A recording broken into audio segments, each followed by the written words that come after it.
और इसका जो फेज 2 टेस्टिंग कल हुआ उसमें अगर आप देखें तो लॉन्ग रेंज आईसीबीएम्स 5,500 किलोमीटर 8,000 किलोमीटर उस रेंज के जो मिसाइल्स हैं उनको भी मार गिराने की क्षमता भारत ने तैयार कर ली है। उन्होंने एक दफा से फिर एक ऐसा सिस्टम टेस्ट कर लिया है जिसकी रेंज 8,000 किलोमीटर तक है और ये सिस्टम इंडिया को एलीट कंट्रीज में शामिल कर देता है। बैलिस्टिक मिसाइल डिफेंस सिस्टम का आज हमने सफलतापूर्वक परीक्षण कर लिया है। हम थोड़े पीछे है बट होपफुली इन फ्यूचर हमारा जो स्पार्को है या जो हमारा जो डिफेंस सिस्टम है so they are also working hard on this. देखिए, सबसे अहम उपलब्धि बैलिस्टिक मिसाइल डिफेंस यानी बीएमडी सिस्टम की रही है। इस परीक्षण में इंटरसेप्टर मिसाइलों ने अपने निर्धारित लक्ष्य को हवा में ही नष्ट कर दिया और ये इंटरसेप्टर ऐसी दुश्मन मिसाइलों को रोकने के लिए तैयार किए गए हैं जिनकी मारक क्षमता 2,000 से 5,000 किलोमीटर तक हो सकती है। यानी कि अगर कोई लंबी दूरी की बैलिस्टिक मिसाइल भारत की ओर बढ़ती है तो ये रक्षा कवच उसे लक्ष्य तक पहुंचने से पहले ही खत्म कर देगा, हवा में ही। ये सिर्फ दुश्मन की मिसाइल को नहीं रोकती बल्कि इस बात को इंश्योर करती है कि उस मिसाइल को दुश्मन के इलाके में ही मारकर गिराया जा सके ताकि भारत के लोगों पर रेडिएशन का खतरा ना आए।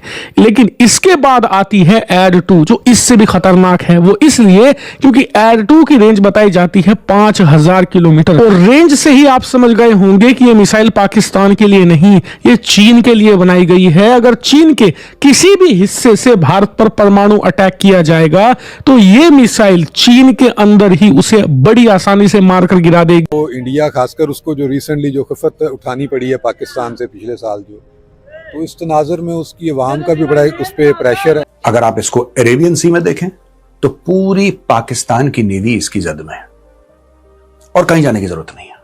आपको कहीं जाने की जरूरत नहीं है, वहीं पे बैठे बैठे बटन दबाया, थैंक यू।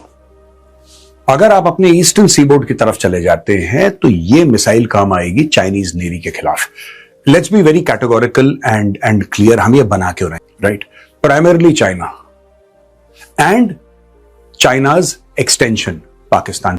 इंडिया ने 10 मिसाइल्स या 10 किस्म के जो 10 किस्म के जो सिस्टम्स हैं वो टेस्ट किए, जिसमें जो सक्सेसफुल ट्रायल्स हैं वो हैं दिस इज दे आर, वो कहते हैं कि ये कौजाई बैलिस्टिक भी टेस्ट किए हुए हैं, उनको भी मार गिराने की क्षमता भारत ने तैयार कर ली है। और कहीं ना कहीं ये एक मील का पत्थर है यदि आप भारत के न्यूक्लियर डिटरेंस की बात करें।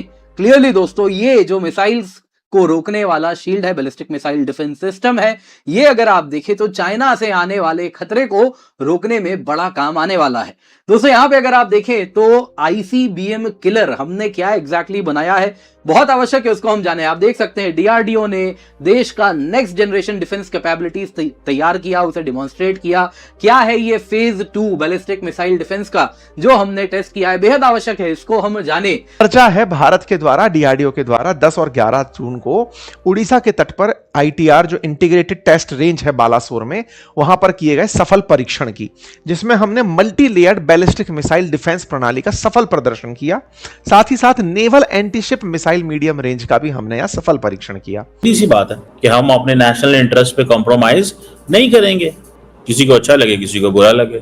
अब देखें, अच्छा पिछली अमेरिकन एडमिनिस्ट्रेशन गई क्योंकि वो देखते ही हमें दुनिया को इस पूरे मिडिल ईस्ट और हमें मजहबी लेंस हैं, उन्होंने कहा जी पाकिस्तान मजहबी मुल्क है, हो सकता है पाकिस्तान के मिसाइल अमेरिका भी पहुंच जाए। भाई पाकिस्तान के मिसाइल अमेरिका कैसे पहुंचेंगे? पाकिस्तान के पास तो है ही नहीं, हमारा तो थ्रेट ही नहीं है, हमारी तो थ्रेट परसेप्शन डिफरेंट है, हमारी तो सारी सोच डिफरेंट है, एंगल डिफरेंट है, हमारा सारे का सारा जो माइंड सेट है वो डिफरेंट है।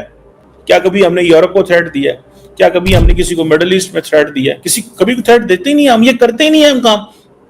हम इंडिया के अलावा पोजीशन ही हमारी डिफरेंट है, लेकिन वेस्ट को इस चीज का पता है कि India is a major player, India एक मेजर प्लेयर है और जो मिलिट्री हार्डवेयर वो बना रहा है वो कल में अमेरिकन एसेट्स जो हैं खित्ते के अंदर उस पर हमला हो सकता है, याद रखिएगा। उसमें इंडिया देखें, वो कहते हैं ना one has a capability, intention can change overnight.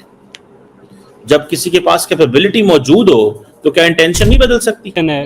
Geopolitics आपको पता है कि काफ़ी सारे रीजन्स की हाई है, तो इसीलिए सारे मुल्क ये कोशिश कर रहे हैं कि वो अपनी डिफेंस को जितना मजबूत करें वो कर सकें। कि हमारी जो कमज़ोरी है वो यही है कि हम बाहर की दुनिया से टेक्नोलॉजी ला के हम खरीद रहे हैं, बजाय कि हम अपनी टेक्नोलॉजी खुद बनाए। तो जिस दिन हम मतलब बिगिनिंग में हम क्या कर सकते हैं कि हम ऐसे कर सकते हैं कि थोड़ा सा स्पेंड करें एजुकेशन पे, थोड़ी सी चीजें हम खुद बनाने की कोशिश करें। जिस तरह इंडिया ने मतलब उनका एक एयरक्राफ्ट, मैं नाम भूल गया, I am sorry, private jet एक बनाया। हाँ, उन्होंने अपनी मतलब they are working very hard to manufacture their own stuff. जैसे कि चाइना ने 1960 से शुरू किया, अब China is ruling in on the world. Specially हैं कि हर मुल्क जो है वो अपने डिफेंस के लिए कर रहा है, खासकर जिस तरह क्योटिक सिचुएशन चल रही है इस वक्त दुनिया की, और खासकर यूरेशिया जो है इस वक्त अनरेस्ट है यहाँ।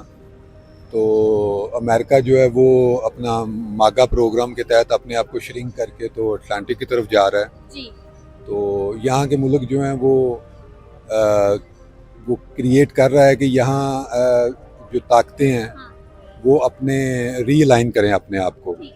तो इस सिलसिले में जो पहले एक बड़े ब्लॉक बनते थे, अब वो छोटे छोटे पॉकेट्स में जो पावर हाउसेस बन रहे हैं। अच्छा सर, जिस तरह की भी सिचुएशन चली, अगर एशियन कंट्रीज की बात की जाए, चाहे बांग्लादेश, अफगानिस्तान या छोटे लेवल के कंट्रीज हैं जिनके पास इन्वेस्टमेंट इतनी नहीं है, वो इस रेंज के मिसाइल नहीं बना रहे, क्योंकि वो कह रहे हैं कि भाई हमारा हदफ अगर इंडिया है तो हमें बस उतनी रेंज की चाहिए। लेकिन जो सिक्योरिटी सिचुएशन है, जैसे कि ईरान में अमेरिका ने हमला कर दिया है, आपको लगता नहीं है कि वक्त की जरूरत है कि हम भी अब अपग्रेड करें?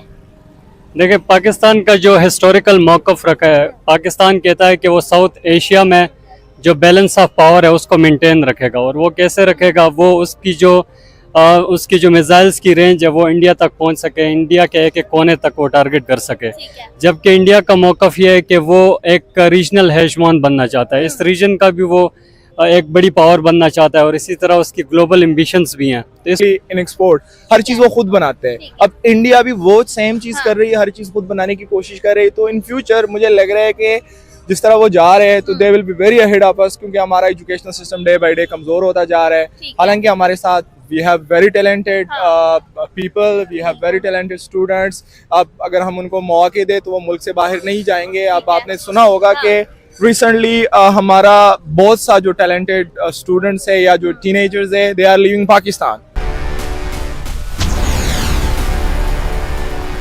दोस्तों, भारत ने एक ऐसा काम कर दिया है जिसे देखकर पूरी दुनिया हैरान हो गई है। जरा सोचिए दोस्तों, एक ऐसी ताकत, एक ऐसा पावर जो दुनिया के सिर्फ 4 देशों के पास थी, अमेरिका, रूस, इजराइल और चीन। ये देश इस तकनीक को, इस पावर को किसी अपने दोस्त देश को भी देना नहीं चाहते हैं, उसके बारे में बताना भी नहीं चाहते हैं। उस तकनीक को भारत ने अपने दम पर हासिल कर लिया है, यानी बना लिया है। दोस्तों, भारत अब दुनिया का 5वां वो देश बन चुका है जिसके पास ये खास पावर आ गई है। भारत के डीआरडीओ ने 10 और 11 जून को लगातार 3 सफल टेस्ट किए हैं और दुनिया को ये दिखा दिया है कि भारत पहले से कई ज्यादा ताकतवर और पावरफुल बन चुका है। भारत ने एक ऐसा सुरक्षा कवच बना लिया है जो दुश्मन की मिसाइलों को बीच रास्ते में ही तबाह कर सकती है। आसान भाषा में कहे दोस्तों तो इसे आप भारत का अपना आयरन डोम कह सकते हैं। अब सवाल दोस्तों ये उठता है कि ये काम कैसे करता है। चलिए मान लीजिए कि किसी दुश्मन देश ने या फिर पाकिस्तान ने ही कल को अगर भारत पे मिसाइलें मारता है या फिर अपने परमाणु को ही दाग देता है, जैसे ये मिसाइल हवा में उड़ती है, भारत के रडार सिस्टम उसे पकड़ लेगी और रडार तुरंत अपनी सेना को बता देगी कि दुश्मन की मिसाइल भारत की तरफ आ रही है। इसके बाद भारत अपने दूसरे मिसाइल छोड़ेगा जिसे इंटरसेप्टर मिसाइल कहते हैं। ये इंटरसेप्टर मिसाइल हवा में ही जाकर दुश्मन की मिसाइलों से टकरा जाएगी और उसे खत्म कर देगी, यानी दुश्मन की मिसाइल अपने निशाने तक कभी पहुंच ही नहीं पाएगी। दोस्तों, सबसे बड़ी बात तो ये है कि ये भारत का ये सिस्टम सिर्फ साधारण मिसाइलों को ही नहीं बल्कि ICBM जैसे खतरनाक मिसाइलों को भी रोकने का पावर रखता है। अब सोच सकते हैं जिनको ये नहीं पता है कि ICBM क्या है, तो ICBM दुनिया का सबसे खतरनाक मिसाइलों में से एक मानी जाती है। ये मिसाइल हजारों किलोमीटर दूर से दागी जा सकती है। पहले ये बहुत ही ऊपर यानी आसमान की तरफ जाती है, फिर वो बहुत ही रफ्तार और बहुत ही तेजी के साथ नीचे आती है और अपने लक्ष्य को उड़ा देती है। इसी वजह से इसे रोकना दुनिया का सबसे मुश्किल कामों में से एक माना जाता है। लेकिन अब भारत ने उस तकनीक को भी बना लिया है जो इन खतरनाक मिसाइलों को भी हवा में ही निस्त नाबूद कर सकती है। दोस्तों, ये सिर्फ एक नया हथियार नहीं है बल्कि भारत की सुरक्षा को और ज्यादा मजबूत बनाने वाला एक बहुत बड़ा कदम है। यानी अब अगर कोई दुश्मन देश भारत पर मिसाइल से हमला करने की सोचता है तो उसे 100 बार सोचना पड़ेगा और यही वजह है कि इस भारत की कामयाबी को पूरी दुनिया भर में चर्चा की जा रही है। खैर, इसके बारे में आप लोग क्या सोचते हैं, आप नीचे अपनी राय कमेंट में बताइएगा। वीडियो आपको पसंद आए तो आप वीडियो को लाइक कर दीजिएगा, चैनल को सब्सक्राइब कर लीजिएगा। धन्यवाद दोस्तों।